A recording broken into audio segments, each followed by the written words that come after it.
Hi friends, ಎಲ್ಲರಿಗೂ ನಮಸ್ಕಾರ. Welcome to my channel. ಇವತ್ತು ನಾನು ಮೆಂತ್ಯ ಸೊಪ್ಪು ಮತ್ತು ಗೋಬಿ ಹಾಕ್ಬಿಟ್ಟು ಪಲಾವ್ ಮಾಡ್ತಾಯಿದ್ದೀನಿ. ಇದು ಮಕ್ಕಳ ಲಂಚ್ ಬಾಕ್ಸ್ಗಾಗಿರ್ಬೋದು ಅಥವಾ ಬೆಳಗಿನ ಟಿಫನ್ಗೆ ತುಂಬ ರುಚಿಯಾಗಿರುತ್ತೆ. ಬನ್ನಿ ಹೇಗೆ ಮಾಡ್ಕೊಳ್ಳೋದು ಅಂತ ನೋಡ್ಕೊಳ್ಳೋಣ. ಮೊದಲಿಗೆ ಮೆಂತ್ಯ ಸೊಪ್ಪನ್ನ ಚೆನ್ನಾಗಿ ತೊಳೆದ್ಬಿಟ್ಟು ಸಣ್ಣದಾಗಿ ಹೆಚ್ಚಿಟ್ಕೋಬೇಕು. ನಂತರ ಗೋಬಿನ ಸಣ್ಣದಾಗಿ ಬಿಡಿಸ್ಕೊಂಡ್ಬಿಟ್ಟು ಸ್ವಲ್ಪ ಬಿಸಿ ನೀರಿಗೆ ಉಪ್ಪು ಮತ್ತು ಅರಿಶಿನ ಹಾಕ್ಬಿಟ್ಟು ನೆನೆಸ್ಕೊಂಡು ಇಟ್ಕೋಬೇಕು. ಇದರಿಂದ ಗೋಬಿಲಿ ಏನಾದರೂ ಹುಳ ಇದ್ದರೆ ನೀರಲ್ಲಿ ತೇಲ್ ಬರುತ್ತೆ, ಆವಾಗ ತೆಗಿಯೋಕ್ಕೆ ಈಸಿ ಆಗುತ್ತೆ.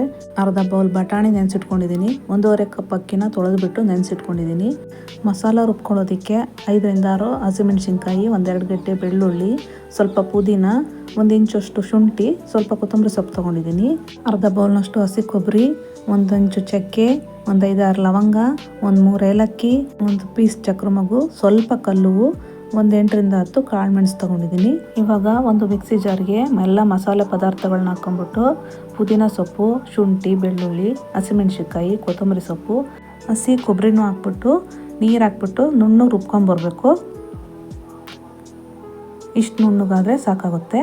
ಇವಾಗ ಒಗ್ಗರಣೆಗೆ ಎಣ್ಣೆ, ಸಾಸಿವೆ, ಜೀರಿಗೆ, ರುಚಿಗೆ ತಕ್ಕಷ್ಟು ಉಪ್ಪು, 1-2 ಟೊಮ್ಯಾಟೊ, 1 ಗಡ್ಡೆ ಈರುಳ್ಳಿ, ಸ್ವಲ್ಪ ಕರಿಬೇವು, 1 ಅರ್ಧ ಹೋಳು ನಿಂಬೆಹಣ್ಣು ಇಟ್ಕೊಂಡಿದ್ದೀನಿ.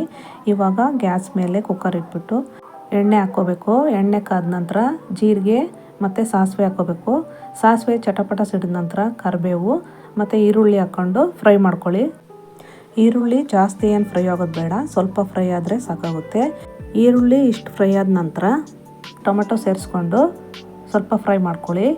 ಟೊಮೆಟೊ ಸ್ವಲ್ಪ ಸ್ಮೂತ್ ಆದ ನಂತರ ಮೆಂತ್ಯ ಸೊಪ್ಪು ಮತ್ತು ಗೋಬಿ ಹಾಕ್ಬಿಟ್ಟು ಮತ್ತೆ ಫ್ರೈ ಮಾಡ್ಕೋಬೇಕು. ನೀವು ಈ ಟೈಮಲ್ಲಿ ಬೇಕಾದರೆ ಬೀನ್ಸ್, ಕ್ಯಾರೆಟ್, ನವಿಲುಕೋಸು ಅಥವಾ ನಿಮಗೆ ಇಷ್ಟ ಆಗಿರೋ ಬೇರೆ ತರಕಾರಿ ಬೇಕಾದ್ರೂ ಸೇರಿಸ್ಕೋಬೋದು.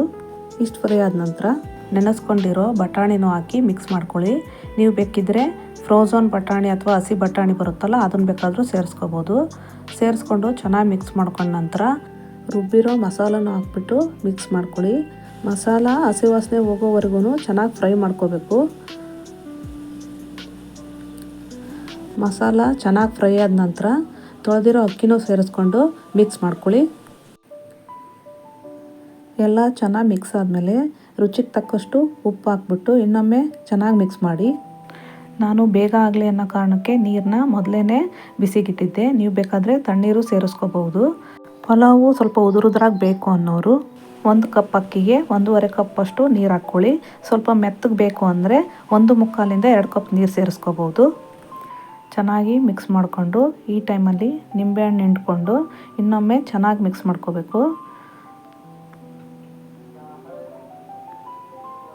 ಮಿಕ್ಸ್ ಮಾಡಿಕೊಂಡು ಕುದಿ ಬಂದ ನಂತರ ಕುಕ್ಕರ್ ಮುಚ್ಚಳ ಮುಚ್ಚಿಬಿಟ್ಟು 2 ವಿಷಲ್ ತೆಗೆಸ್ಕೋಬೇಕು.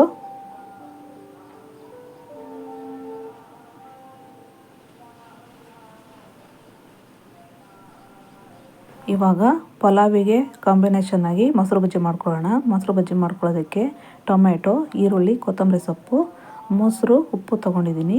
ಇವಾಗ ಮೊಸರಿಗೆ ಟೊಮೆಟೊ, ಈರುಳ್ಳಿ, ಕೊತ್ತಂಬರಿ ಸೊಪ್ಪು, ರುಚಿಗೆ ತಕ್ಕಷ್ಟು ಉಪ್ಪು ಹಾಕ್ಬಿಟ್ಟು ಚೆನ್ನಾಗಿ ಮಿಕ್ಸ್ ಮಾಡ್ಕೊಳ್ಳಿ.